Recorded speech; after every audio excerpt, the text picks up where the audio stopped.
It's the world's fastest growing religion, Islam. The Chicago area alone, home to an estimated 400,000 Muslim faithful. Tonight, why some people are making the switch to a religion many Americans have trouble understanding. Mark Saxenmeyer has our special report.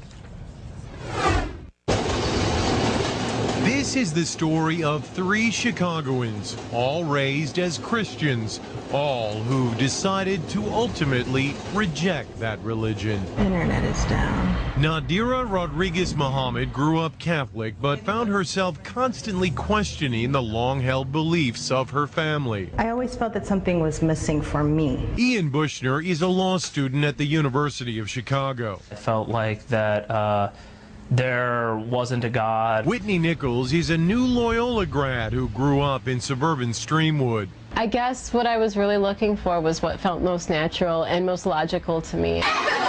When Nadira entered high school in the mid-1990s, she became friends with a group of Muslim girls. They just had this level of contentment and a sisterhood that was, I wanted to be a part of that. Ian drifted towards the Muslim students at his high school as well. I remember defending some of my friends at school from accusations, after 9/11. And then I started reading the Quran. I said, oh, here is a form of God that I've never been presented before. After September 11, the interest actually increased. Dr. Assad Basul is professor at Chicago's Islamic American College.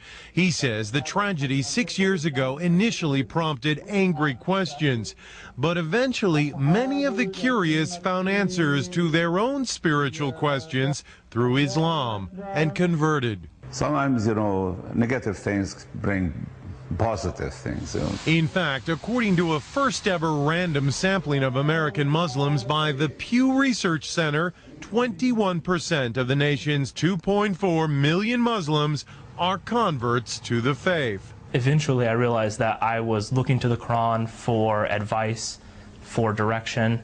And at the point that you believe that the Quran is revelation from God, then you're a Muslim. The conversion has meant many changes in their lives. Ian prays 5 times a day. You'll finish a prayer and realize, I've just screwed something up. I've done something mean to somebody. Let me go back and correct that. Nadira wears the scarf, or hijab as it's called. It is part of my character, modesty. It's just part of who I am. I don't know if I'll ever be ready to wear the hijab. I've become more modest. I won't wear tank tops and I won't wear shorts. Whitney says she has had to constantly defend her new religion. My father asked me right after I converted, why do you want to be associated with these terrorists? And I'm like, this is what you see? Oh no. And we kind of have to deal with the backlash of those who have chosen to do something so horrible. But all say there is no going back. At some age, everyone must decide what they believe and live their life accordingly. I'm Mexican, I'm a female, and I chose this for myself. If you have a personal,